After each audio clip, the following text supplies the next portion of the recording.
Deixa lá com tia Aristélio, viu? Pode deixar lá com tia Aristélio. Obrigado, Luquinhas. Amém. Não sei como é que vai ser a divisão hoje. Se vai ter. Não, né? Não? Vai ter? Então, tia Isabelle, pode sair com as crianças.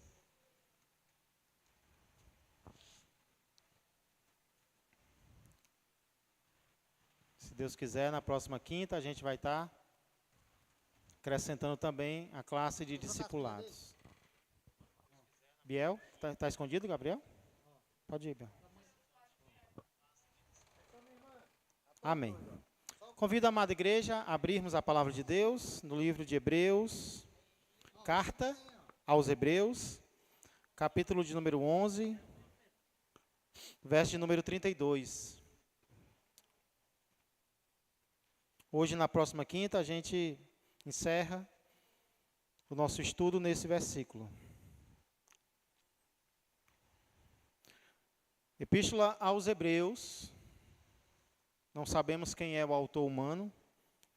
Sabemos que foi uma epístola inspirada pelo Senhor.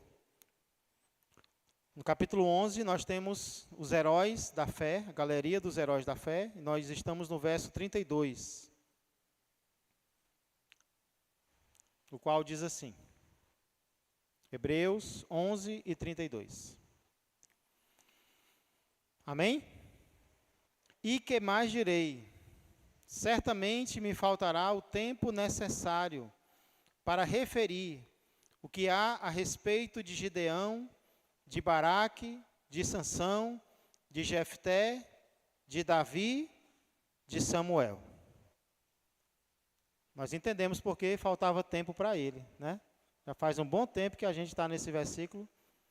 Para ele faltava tempo porque era uma carta, era uma epístola.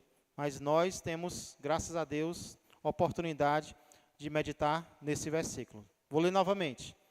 E que mais direi? Certamente me faltará o tempo necessário para referir o que há a respeito de Gideão, de Baraque, de Sansão, de Jefté, de Davi, de Samuel. Somente até aqui. Convido vocês a orarmos mais uma vez. Pai amado e Pai querido, como já foi citado, Senhor, diversas vezes, neste culto mesmo, nós te agradecemos, Senhor, porque Tu és o controlador de todas as coisas, inclusive da natureza. O Senhor criou leis e o Senhor governa as leis que o Senhor criou.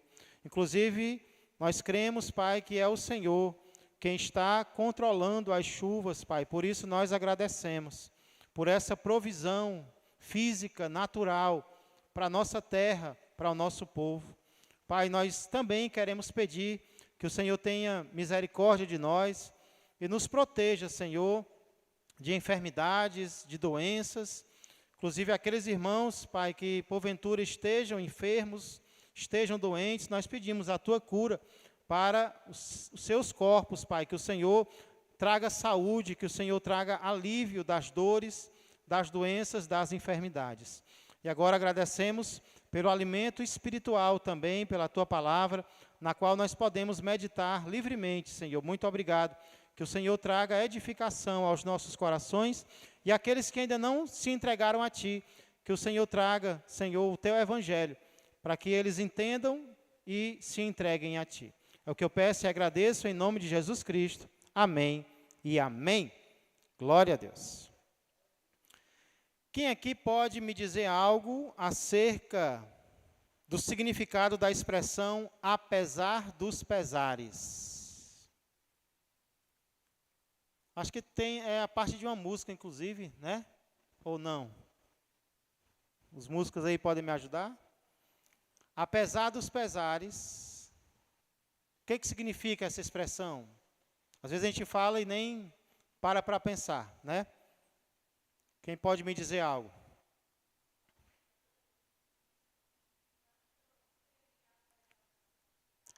Apesar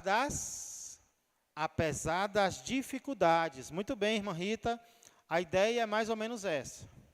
Apesar dos pesares, pesar é algo difícil, é algo que traz tristeza, é algo que traz sofrimento.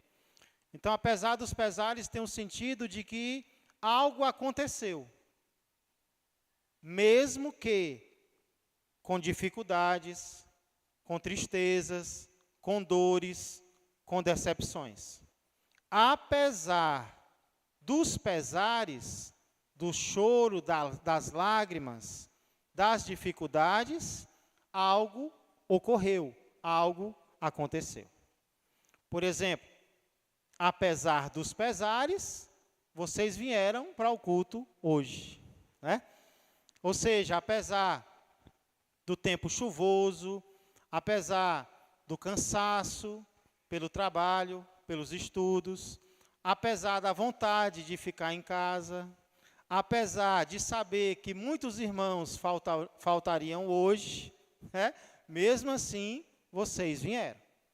Apesar das dificuldades, apesar dos pesares. Inclusive, eu acho interessante que em todo culto, em todo tempo chuvoso, alguém pergunta se vai ter culto, né?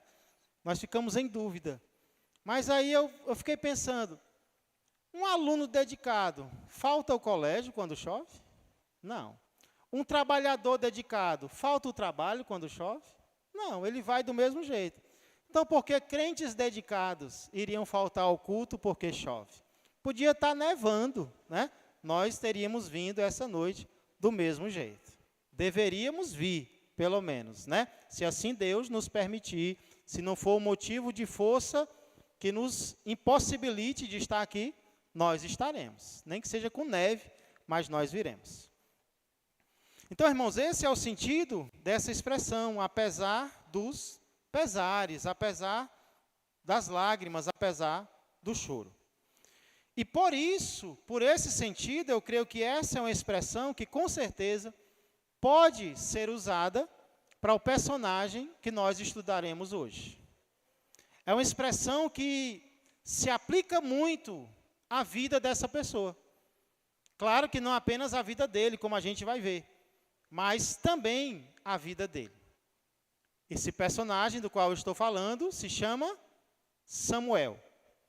Quem pode já começar me dizendo algo sobre Samuel? Qual é a primeira informação sobre ele que vem à sua mente? Era filho de Ana, né? O mais lembrado, isso aí. O que mais? Era profeta. Muito bem, Aristele, deu para ouvir. Era sacerdote, juiz, ungiu Davi. Oi. Quem mais? Foi chamado por Deus, né? Bem pequenininho ainda, ouviu a voz do Senhor. Irmãos, talvez a primeira informação que nós precisemos lembrar, a história de Samuel está descrita lá no livro que tem o nome dele. A gente não vai abrir lá, mas você pode se deter mais com calma na sua casa. Eu vou resumir um pouco da história dele. E talvez a primeira informação que nós precisemos lembrar acerca desse personagem é que a história de fé dele, isso é muito importante, a história de fé de Samuel não começou com Samuel. Talvez haja alguns aqui cuja história de fé começou com você.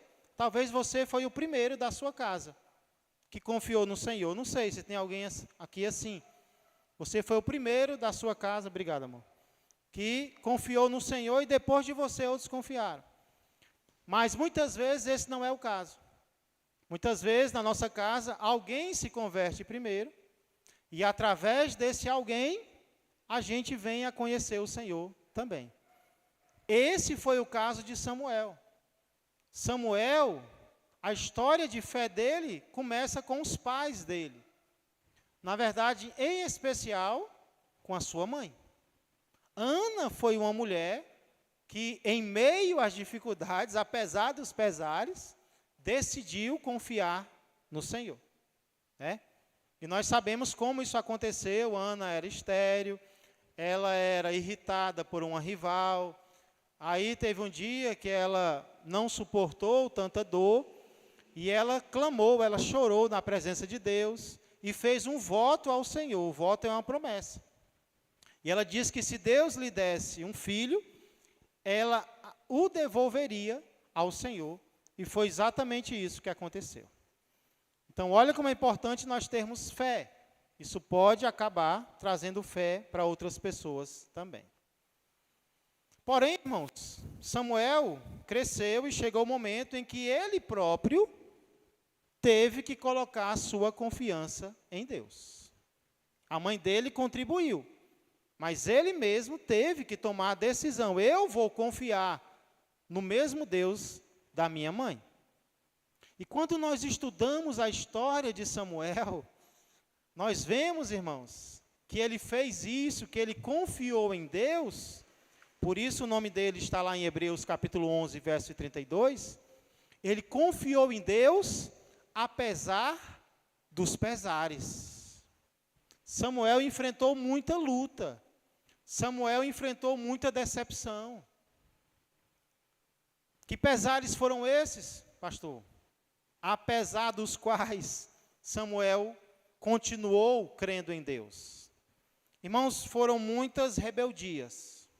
O profeta Samuel, ele enfrentou rebeldias de muitas pessoas. E eu quero hoje citar algumas delas, e que isso sirva de exemplo, que isso sirva de lição para todos nós. Em primeiro lugar, Samuel confiou em Deus, apesar da rebeldia dos filhos de Eli. Essa foi talvez a primeira barreira que ele encontrou, foi a rebeldia, foi a incredulidade, foi a dureza de coração dos filhos de Eli. Como foi que isso aconteceu, pastor? Após nascer, Samuel é devolvido ao Senhor. Aí alguém pode ouvir isso e dizer, então ele foi para o céu. Não. Ser devolvido ao Senhor naquele momento significava que ele foi entregue para o serviço no templo. Ele ia servir ao Senhor durante toda a sua vida. Ele seria um ajudante do sumo sacerdote Eli, que servia ao Senhor no templo. E foi lá, onde bem pequenininho, Samuel ouviu a voz de Deus pela primeira vez. Foi lá onde ele ouviu o chamado do Senhor, na casa do Senhor. O Senhor o chamou e ele disse, fala, Senhor, porque o teu servo ouve.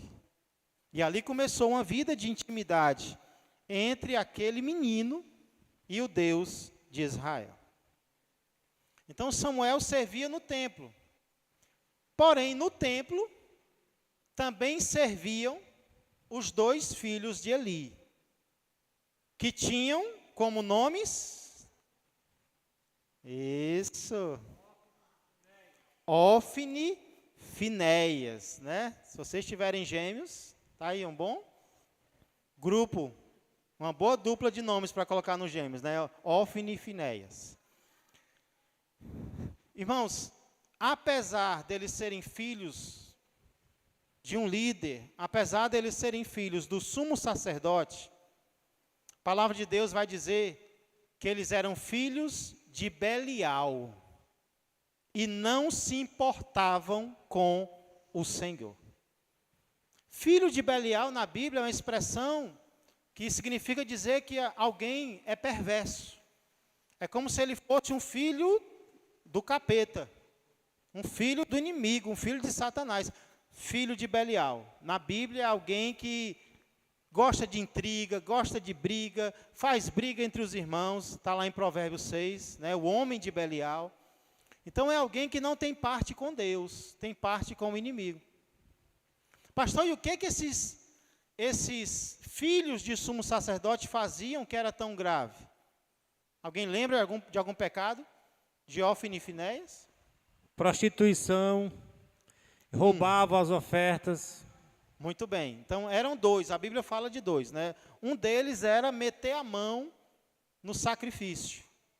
Alguém vinha, oferecia um sacrifício, que naquele tempo era de animal, e aí eles não queriam saber, irmãos. Era para o Senhor, mas eles não queriam saber, eles colocavam a mão, colocavam o garfo, e tiravam a oferta que era de Deus. Não se importava com o Senhor. O ofertante dizia, não espera primeiro a gordura subir, depois você pega a sua parte. Ele disse, não, eu quero é com a gordura. E a Bíblia diz que a gordura pertence ao Senhor, né? A gordura era de Deus, era a parte principal, porque era a parte mais cara. E aí um outro pecado que eles cometiam, provavelmente eles já eram casados, mas eles se deitavam com as mulheres que serviam na porta do templo, porque mulheres ajudavam, e eles não queriam saber, eles praticavam imoralidade, né? E aí, irmãos, Samuel cresceu num ambiente desse. Cresceu num ambiente onde os filhos do sumo sacerdote agiam dessa forma. Samuel poderia ter crescido como? Dentro desse ambiente, dentro dessa influência. Ele poderia ter crescido também um jovem, um servo rebelde. Sim ou não? Poderia. Poderia. Mas sabe o que é que a Bíblia diz sobre Samuel? Nesse mesmo capítulo em que narra os pecados de Ófine e Finéias, a Bíblia vai dizer, mas o jovem Samuel crescia em estatura e no favor do Senhor e dos homens. Em meio a exemplos ruins, Samuel crescia. Ele não ficava nem na mesma estatura espiritual, não. Ele tanto crescia fisicamente, como ele também crescia aos olhos de Deus. Era um jovem que estava, então, fazendo o que Deus queria. Pastor, e qual foi o resultado disso? Pouco tempo depois, os filhos de Eli são mortos em uma guerra, precocemente, porém Samuel é cada vez mais honrado pelo Senhor. Como nós vimos terça-feira, falando sobre Abraão, Deus sempre recompensa a fé do seu povo. Nós não somos vítimas, nós não somos coitados, nós não viemos ao mundo para sofrer. Nós viemos ao mundo para sermos crentes em Jesus e, sendo crentes em Jesus, sermos recompensados por Ele. Quem tem sido recompensado por Deus aí na sua vida? Todos nós temos recebido recompensas de Deus. Só em estarmos aqui, Deus já tem tido misericórdia de nós. Não é verdade? Então, Samuel, ele foi crente apesar da rebeldia dos filhos de Eli. Mas continua. Em segundo lugar, Samuel foi crente apesar da rebeldia do povo de Israel. Agora o povo todo se demonstra como rebelde. Imagina aí, você liderar um povo que se volta contra Deus. Nós estamos estudando Hebreus 11:32, e antes de falar de Samuel, esse versículo cita 4 nomes. Esses nomes são Gideão, Baraque, Sansão e Jefté. O que que esses nomes têm em comum?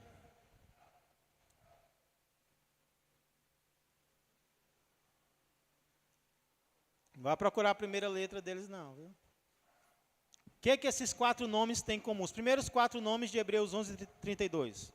A fé. A fé, muito bem, Aristélio, mas eu pensei em outra coisa. Esses 4 nomes, eles se referem a 4 juízes. 4 personagens descritos lá no livro de Juízes. E nós vimos que uma das características desse período, o período dos juízes, é que ainda não havia rei em Israel. Os reis, eles vão ser consagrados em 1 Samuel, que é o livro seguinte. Então, em Juízes ainda não havia rei em Israel. Pelo menos não havia rei humano. Porque havia um rei no céu. Deus sempre foi o rei do seu povo. Só que o povo de Israel não se contentou com isso. O povo de Israel não queria que só Deus fosse o rei deles, não. Eles queriam ter um rei humano também. Por quê, pastor? Primeiro motivo, eu vou já falar sobre ele. Mas o segundo é porque as outras nações tinham. Os outros povos têm reis, nós queremos ter um rei humano também. Aqui nós vimos aquela velha tentação do povo de Deus imitar o povo do mundo. O povo do mundo tem, o povo do mundo faz, eu também quero, né? Não, lá no mundo está dando certo, vamos trazer para a igreja. A gente pode citar um monte de coisa gospel, né? Porque quando você quer santificar alguma coisa, você bota o nome gospel lá. É o São João gospel, é o Carnaval gospel, já tem o bar gospel, rave gospel, cerveja gospel. Daqui a pouco vai ter o inferno gospel, né? Porque a igreja está fazendo o contrário. Ao invés do mundo se espelhar na igreja e querer mudar, a igreja está querendo atrair o mundo para dentro dela, pessoas que não são transformadas. E aí no dia do juízo, isso será cobrado, né? Vamos pregar a verdade, que a verdade funciona. Funciona em quê, pastor? Em lotar locais, não. A verdade funciona no propósito para o qual ela existe, que é transformar um pecador em santo. E isso, a verdade, funciona.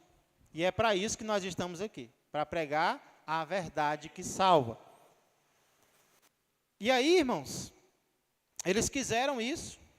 Samuel diz, não, isso vai trazer muito custo para vocês.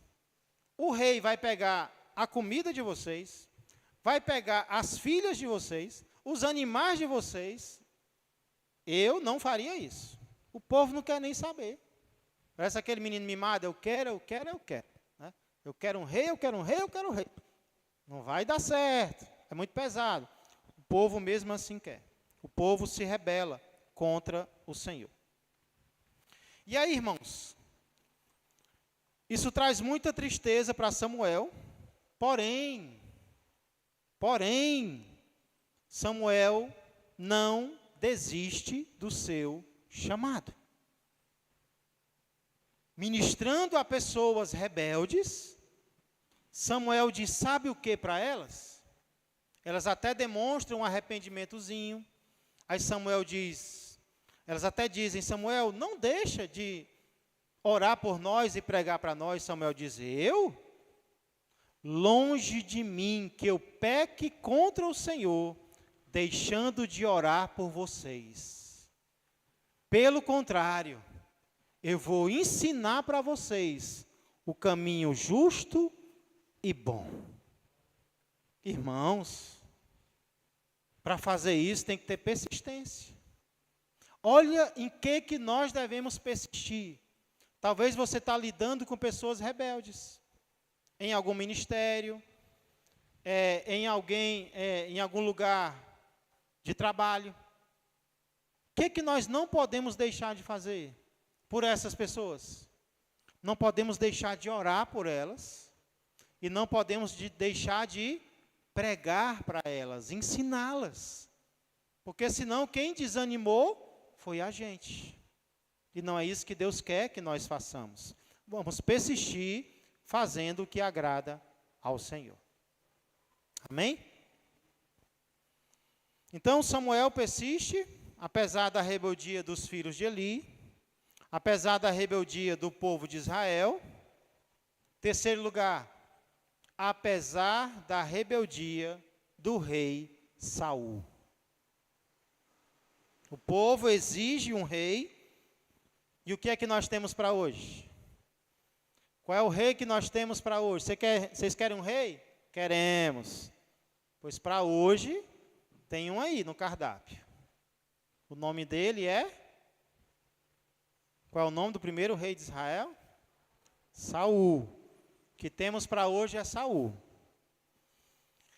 E de fato, irmãos, eu estava pensando, a gente critica muito Saul.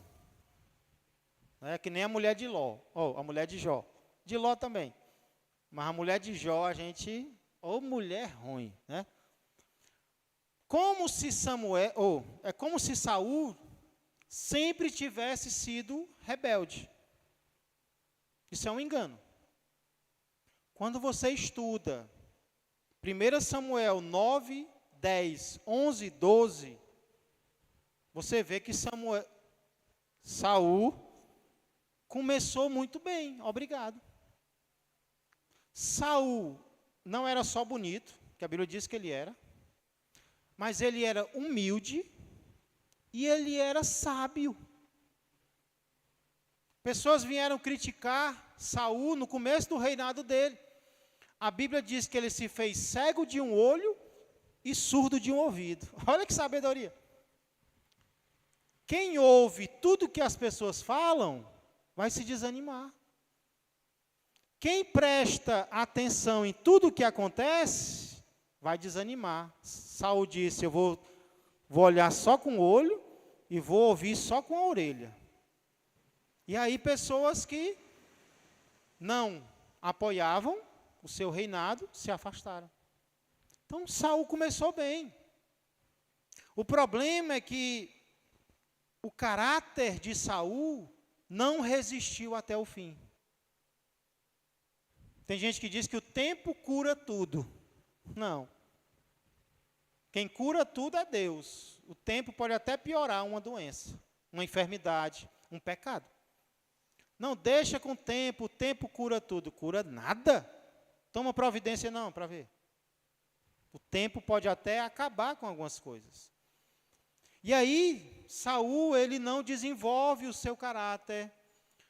Saul, ele não toma decisões que agradam a Deus. O tempo vai passando e qual é a nossa tendência? É melhorar ou é piorar? É ficar cada vez mais desperto espiritualmente ou ir se acomodando? Saul foi se acomodando. E a culpa não foi de Deus, não. Saul foi castigo de Deus para o povo de Israel. Foi permissão. Mas Deus mostrou alguém que poderia ter ido até o fim. Saul desobedece a Deus. Quem lembra de alguma desobediência de Saul?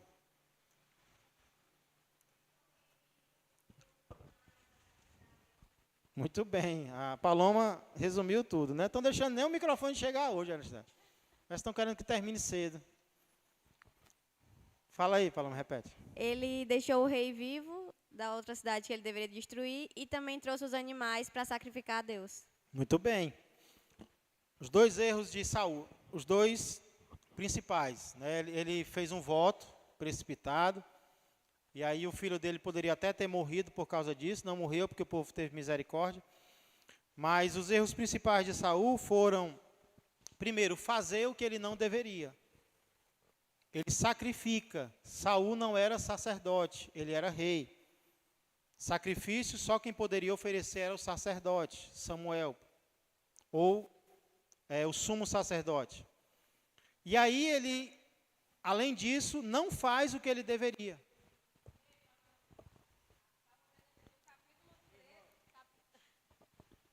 Capítulo 13, né, de 1 Samuel 13 diz: Então disse Samuel a Saul: Procedeste neciamente em não guardar o mandamento que o Senhor teu Deus te ordenou, pois teria agora o Senhor confirmado o teu reinado sobre Israel para sempre.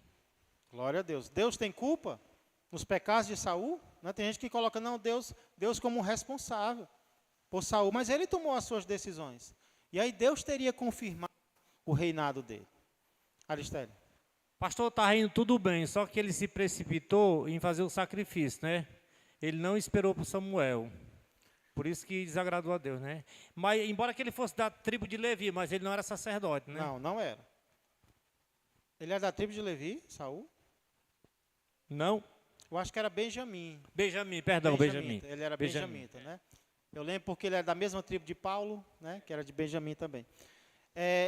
Saul, Aristério, ele era muito voltado para a aparência. Ele era alguém muito preocupado. Então, quando ele viu o povo se afastando, Samuel não tinha chegado ainda, ele disse, não, peraí, vou ter que segurar esse povo aqui. Aí ele oferece sacrifício para segurar o povo. Não adianta, não adianta.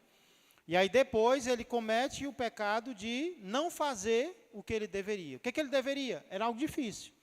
Ele deveria matar todos os amalequitas, inclusive o rei. Aí ele poupa. Né? Quando nós poupamos o pecado na nossa vida, aí ele nos prejudica. Não podemos poupar. Irmãos, Samuel poderia ter reagido mal à rebeldia de Saul, à rebeldia do rei. Ele poderia, por exemplo, ter ficado intimidado. Não é o rei, o que eu vou fazer, o que eu vou dizer? Né?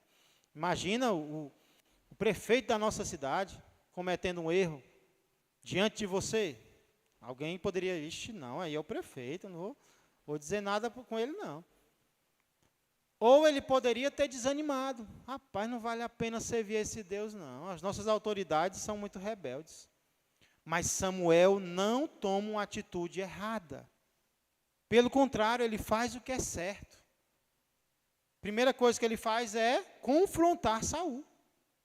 Ele diz, olha, Deus teria confirmado o teu reinado, mas agora ele está tirando o reino de você. Você errou. E olha que Samuel gostava de Saul. Deus até pergunta, você vai ter pena de Saul até quando? Ele gostava, ele queria que Saul desse certo, mas teve uma hora que ele confrontou o rei. Imagina confrontar uma autoridade, né, um presidente, um prefeito. Samuel fez isso. Depois ele faz o que Saul não fez, ele mata Agag, que era o rei amalequita, ele despedaça o rei, com raiva talvez, né? E depois ainda unge o novo rei, como a Rivani falou. Ele unge o rei Davi. Se ele tivesse desanimado, irmãos, ele teria feito isso? Ele teria continuado a obra? Ele teria continuado o trabalho? Não teria. Não, Senhor, manda outro aí ungir esse tal de novo rei aí, que eu não quero mais não. Esse negócio de rei não dá certo, não. Mas não, ele obedece ao Senhor. Né? Samuel continua fazendo o que deve fazer. Mesmo quando as autoridades não querem servir ao Senhor, ele permanece servindo. Então, olha, apesar dos pesares, quantos pesares Samuel teve que enfrentar para continuar tendo fé em Deus? Rebeldia dos filhos de Eli, rebeldia do povo de Israel, rebeldia do rei. Mas para mim, sabe qual eu acho que foi a maior dificuldade que Samuel enfrentou? Foi continuar confiando em Deus, apesar da rebeldia dos seus próprios filhos. Porque o sacerdote naquele tempo podia casar, né? Samuel casou, teve filhos, e algum tempo atrás eu disse que um dos motivos para o povo querer um rei foi imitar as outras nações. Só que teve um primeiro motivo. E esse primeiro motivo foi os filhos de Samuel não seguirem o exemplo dele. Samuel tinha um exemplo admirado, mas os filhos não seguiram. O que a palavra de Deus diz sobre eles? Lá em 1 Samuel, capítulo 8, versos de 1 a 3, diz assim, ó. Tendo Samuel envelhecido, constituiu seus filhos por juízes sobre Israel. Desejo do pai é que o filho siga o exemplo dele, né? Muitas vezes até na vocação.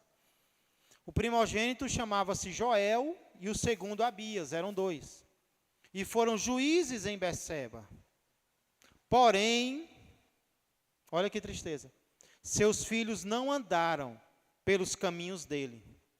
Antes, se inclinaram à avareza e aceitaram subornos e perverteram o direito. Irmão, será que existe um baque maior para um servo de Deus, especialmente para um líder de uma nação como Israel? Será que existe uma decepção maior, uma tristeza maior, um pesar maior do que perceber que os seus filhos não seguem o mesmo caminho que você segue? Quem é pai aqui, quem é mãe, pode se colocar no lugar de Samuel. Você serve ao Senhor a sua vida toda, você ensina, você ora, mas os seus filhos não seguem o seu exemplo. Não fazem o que você faz. Não têm fé como você tem. Até vem de vez em quando, né? mas não tem aquela fé forte, aquela fé verdadeira. Tem uma tristeza maior para um servo de Deus do que essa, irmãos. Muitas vezes pode decepcionar um pai, isso pode decepcionar uma mãe. Porém, apesar disso, a palavra de Deus não mostra em nenhum momento Samuel desanimado ou Samuel desistindo dos caminhos do Senhor. Isso é algo louvável, isso é algo notável nesse homem, nesse profeta de Deus. Ah, pastor, mas o que foi que ele ganhou com isso? Muita coisa. Primeiro, como nós vimos, ele teve a sua fé reconhecida. Em Hebreus 11:32, o nome dele está lá. Ao lado de Davi, ao lado dos profetas, ao lado de muitos outros. Se ele tivesse desistido, o nome dele estava na galeria dos heróis da fé. Como é que o nosso nome vai ser lembrado, irmãos? No futuro? Como pessoas que desistiram, como pessoas que permaneceram, apesar das dificuldades. Então, ele permaneceu. Então, essa é uma consequência clara. Mas eu imagino outra. Quem sabe, a Bíblia não fala, mas quem sabe se após a morte de Samuel, os filhos reconheceram o seu erro e seguiram o exemplo do pai. É uma possibilidade.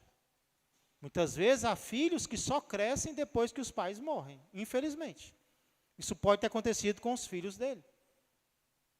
Então, Samuel, o importante é que, apesar das decepções familiares, dos filhos muitas vezes não estarem seguindo os conselhos dele, ele permaneceu servindo ao Senhor. E aí, baseado nesse resumo da história de Samuel, quero encerrar compartilhando 2 lições que eu creio que nós podemos aprender com a vida de fé desse homem de Deus. Primeira lição: a nossa fé pode, sim, influenciar a fé de outros. A minha fé, a tua fé, pode ser uma influência para a fé de outras pessoas. Na vida de Samuel, nós vemos isso no caso de Ana. A mãe tomou uma decisão, a mãe se voltou para Deus, e qual foi a consequência? Mas na frente o filho também tomou essa decisão, por conta própria. Mas ele deve ter olhado para a mãe, ele deve ter olhado para o pai, ter visto a fé deles. Então a fé de Ana, com certeza, influenciou a fé de Samuel. E aí no Novo Testamento, o apóstolo Paulo vai escrever sobre a fé de Timóteo, uma fé que primeiramente habitou na sua mãe, Eunice, e na sua avó, Lloyd. Paulo vai falar para Timóteo: eu reconheço a tua fé, e eu sei que primeiramente ela habitou na tua mãe Eunice e na tua avó Lloyd. Então a fé de uma avó passa para a mãe, a fé de uma mãe passa para o filho. Olha aí, irmãos, a fé de um parente sendo transmitida para outro parente. Eis uma das importâncias de nós permanecermos nos caminhos de Deus. Alguém do nosso sangue, alguém da nossa parentela, alguém da nossa família pode ser influenciado através da nossa confiança em Deus. Então não vai beneficiar apenas a nós, vai beneficiar a nossa casa. Amém? É uma das lições que nós podemos tirar aqui. Então, um dos motivos para nós permanecermos crentes, fiéis, é podermos contribuir para a fé de alguém da nossa própria casa. Porque se o negócio pode estar difícil com você crente, imagine sem você ser.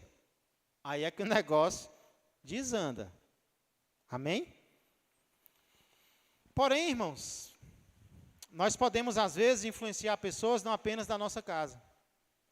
Às vezes a nossa fé vai influenciar pessoas de fora. E deixa eu dizer algo para vocês. muitas vezes você nem vai saber que isso está acontecendo.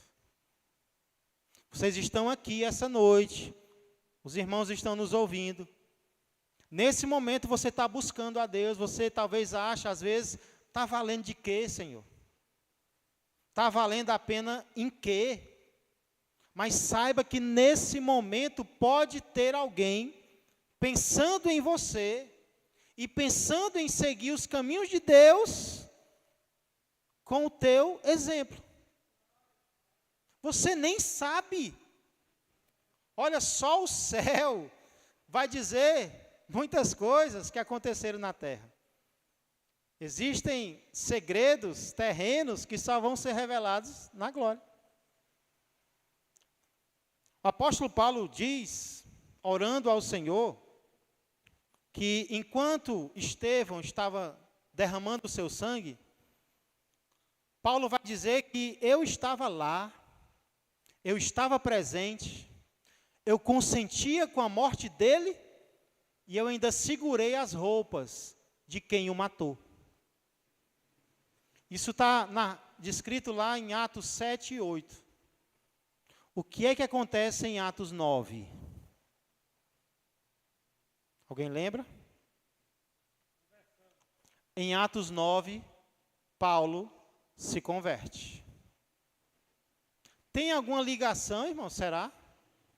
Entre Paulo estar presente no martírio de Estevão, nos capítulos 7 e 8, e no capítulo 9 ele se converter? Alguns podem dizer, não, pastor, não tem nada a ver uma coisa com a outra. Eu prefiro acreditar que tem. Eu prefiro acreditar que, de alguma forma, a fé que Estevão demonstrou morrendo, influenciou Paulo, a instantes depois, colocar a sua fé no Senhor. Aí eu pergunto para vocês, Estevão ficou sabendo no que aconteceu com Paulo aqui na terra? Não, ele morreu. Só no céu Estevão vai saber. Então, nesse momento, a tua fé, olha que engraçado, pode estar contribuindo para a fé de alguém que hoje está te perseguindo. Alguém que hoje critica você, amanhã pode se tornar crente por causa da fé que você está tendo agora. Por causa da tua persistência, do teu exemplo, de perdoar, de ser paciente, de não revidar. Alguém que te critica, alguém que te persegue, isso vai entrar no coração dessa pessoa. E um dia, ao invés de ser perseguidor, ele vai ser crente, que nem você. Que nem o Aristério falou, né? Que alguém, não sei se foi o Aristério, na reunião de homens, que alguém falou que... Foi com quem? Foi com o Everardo? Diga para o Everardo que eu me converti, é isso? Como era, Aristério? Conta aí a história. Deixa ele falar, né? Ele não vai lembrar, não, vai.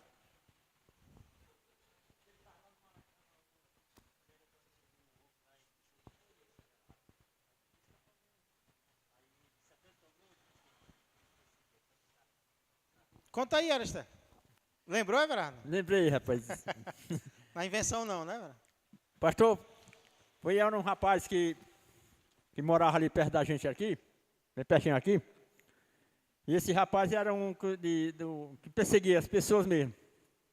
Inclusive, ele perseguia muito, falando sobre o Antônio Gilberto. O Antônio Gilberto, ele perseguia muito, sabe? Perseguia Porque quem? o Antônio Gilberto tinha tomado aquele espaçozinho que era Sim. para ele.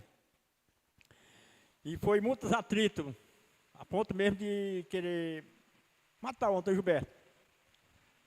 E quando foi, há muitos anos, eu nem conhecia mais ele, né? Aí eu estava lá no Maracanã, ali na Boa Vista, mandar fazer um check-up do oftalmologista. E aí ele chegou aqui onde toma um cafezinho, né? Aí ele começou a olhar para mim, eu de máscara e de óculos. Ele olhou para mim e disse, rapaz, eu estou te conhecendo. Eu digo, olha-me Deus. Não, já paguei, não foi, Everardo? Rapaz, eu não estou te conhecendo não, rapaz, não está me conhecendo não, mas não. Aí eu disse, rapaz, eu vou dizer quem eu sou, porque tu não vai me conhecer não. Tu não conhece o Chico Magro? Morava lá perto de tu? Rapaz, eu conheço. Conhecia, agora não sei. Rapaz, aquele Chico Maguire sou eu, mano. Rapaz, o homem estava forte e disse, rapaz, agora eu sou um crente agora. Eita glória. Para a honra e glória do Senhor, sou crente e sou pastor. Me congrego aqui no Jereissá e tal. Ele disse que quase todo dia passava aqui nessa igreja. E me via. Né? E ele congregava. Eu disse, rapaz, por que não dá uma paradinha lá para a gente conversar? Ele disse, não, porque a gente sempre andava apressado e evangelizando. Mas foi um dos que você citou agora, foi igual ao Paulo. Né? Perseguia as igrejas, mas agora se tornou um pastor. E o menino falando aqui, eu nem sabia dele, mas foi o caso mesmo que aconteceu mesmo, sabe? E ele disse também que vinha dar um abraço nele, foi Sim, isso? que vinha e ia dar um abraço no Antônio Gilberto, pedir perdão. Glória a Eu Deus. digo, rapaz, depois vai lá, ele disse, qualquer dia eu vou lá no irmão Antônio Gilberto, lá, pedir perdão a ele e dar um abraço dele. Oh, coisa boa. Melhor do que Não revidar. sei se ele vê ainda, mas eu acho que nem o Antônio Gilberto conhece mais ele. Melhor do que revidar é orar para a pessoa se converter, né? Que aí não tem mais briga. Glória a Deus. Segunda lição, irmãos, é que a rebeldia dos outros não precisa infectar a nossa fé. A nossa fé pode influenciar a fé dos outros, mas a rebeldia dos outros não precisa influenciar a nossa fé. Eu ia colocar não pode, mas aí eu estaria mentindo, porque pode. A rebeldia de alguém pode ser uma influência ruim para mim e para você, se nós permitirmos. Pode, mas não precisa. Nós podemos manter a nossa fé, apesar da rebeldia de quem está ao nosso redor. Talvez você convive num ambiente em que tem alguém rebelde. E você vai ter que lutar para não imitar aquela pessoa, para não ser igual a ela. Pelo contrário, para ser diferente dela e você influenciá-la a crer no Senhor. Então, isso vale para todos nós, né? Samuel, ele conviveu em ambientes negativos, em ambientes de incredulidade. Mas nós não vemos Samuel desistindo, desanimando, decidindo pecar contra Deus. Eu falo, ninguém escuta, então agora quero mais saber de nada não. Samuel não faz isso. Ele persiste. Então, não deixe que a incredulidade, que o pecado de alguém venha infectar a tua fé no Senhor. O desânimo de alguém, a falta de confiança, santidade em alguém, seja uma influência ruim para você. E isso vale inclusive para os jovens. Vale para todos nós. Eu assisti até aqueles vídeos curtos, alguns dias atrás, e assim, engraçados, né? Um jovem vinha com a sua namorada, e aí ele vinha deixá-la em casa. Já estavam se aproximando da casa dela. Aí ele, muito animado, pergunta, que horas eu passo aqui para a gente ir para a igreja? E ela diz, não, eu não quero mais esse negócio de igreja não, de seguir a Deus não, eu preciso disso não. Aí ele, eita, aí é verdade, tudo bem. Aí eles continuam mais um pouquinho, ele aponta, olha a casa da minha ex-namorada. Aí ela olha, mas essa aqui é a minha casa. Aí quando ela vira as costas, ele está correndo. Maior carreira do mundo. Como quem diz, essa aí eu não quero mais não. Né? Ou seja, é um vídeo cômico, é um vídeo engraçado, mas tem uma verdade por trás. Quão bom seria se nós não permitíssemos que a incredulidade dos outros nos mudasse, né? Nos fizesse, ele poderia, não, tudo bem, eu também não vou, importante é a gente estar junto, mas ele diz, não, eu lá quero namorar com descrente, fica aí sozinho, a minha ex, mora aqui, e a ex era ela, né? Se todos nós fizéssemos isso, não apenas em relacionamentos, mas também em amizades, né, como foi citado hoje, que nós mantivéssemos a nossa fé, apesar das dificuldades, das desistências, das incredulidades dos outros. Decida, então, hoje, permanecer crendo em Deus, apesar dos pesares. Porque um dia nós chegaremos na glória e nós veremos que tudo terá valido a pena com o Senhor. Amém? E só lá nós saberemos até onde a nossa fé chegou como exemplo para outras pessoas. Vamos ficar de pé, vamos orar ao Senhor. Vamos orar para que Samuel seja um exemplo inspirador para nós, que as próximas décadas falem de nós como a Bíblia fala de Samuel, né? De alguém que passou por dificuldades, né? Há mulheres de Deus aqui que passam dificuldades no seu lar, com o marido, com os filhos, e há pais que passam dificuldades também no trabalho, mas que possamos permanecer, irmãos, com a nossa dependência totalmente no Senhor. Amém?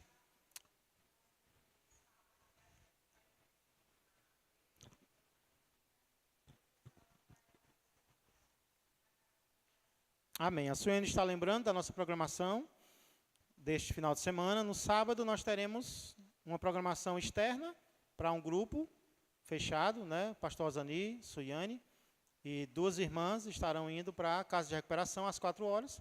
E aqui na igreja nós estaremos tendo chá para pais e Ministério Infantil como um todo, né?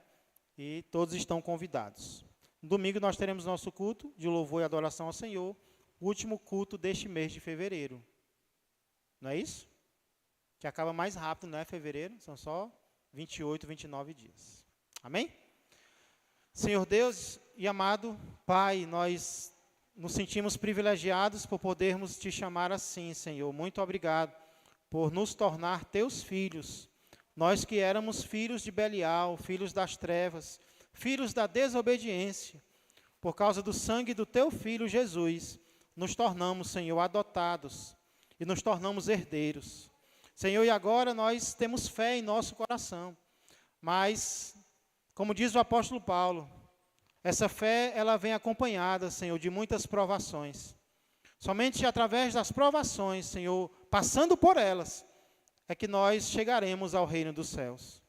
Senhor, nós queremos seguir o exemplo de Samuel, um homem que desde a infância creu no Senhor e serviu ao Senhor, e continuou crendo e servindo, apesar de tanta rebeldia, de tanta incredulidade, Senhor, de muitas vezes dizer algo e não ser ouvido, seu conselho não ser seguido, muitas vezes pelos da sua própria casa. Senhor, mas Samuel persistiu. Nós não sabemos o que aconteceu com os filhos dele, mas sabemos o que aconteceu com ele, porque o nome dele se encontra na galeria dos exemplos de fé, Pai. Senhor, muito obrigado, eu te louvo pela vida de Samuel, te louvo pela vida de Ana, que foi uma influência para ele, e ele influenciou outros, Pai, que assim nós também façamos. Senhor, sem sabermos, alguém está olhando para nós, alguém está a nos observar, indo para a igreja, voltando para a igreja, dizendo não para as coisas que o mundo recebe como sendo boas. Senhor, nós queremos influenciar vidas. O que nós não queremos é sermos influenciados pelo mal, Senhor. Não, Pai.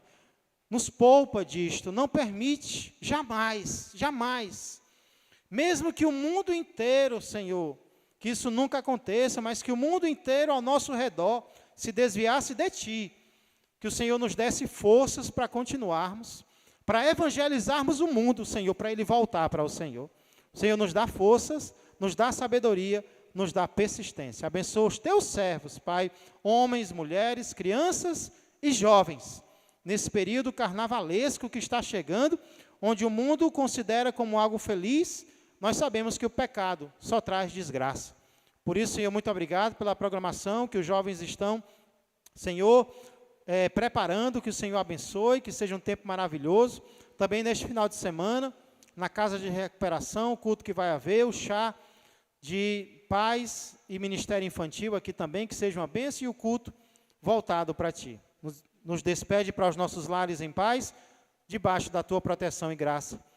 Que a graça do Senhor Jesus, que o amor do Pai e que a comunhão do Espírito Santo permaneçam e cresçam mais e mais na vida e na família de todos vós. Uma ótima noite a todos, que Deus vos abençoe.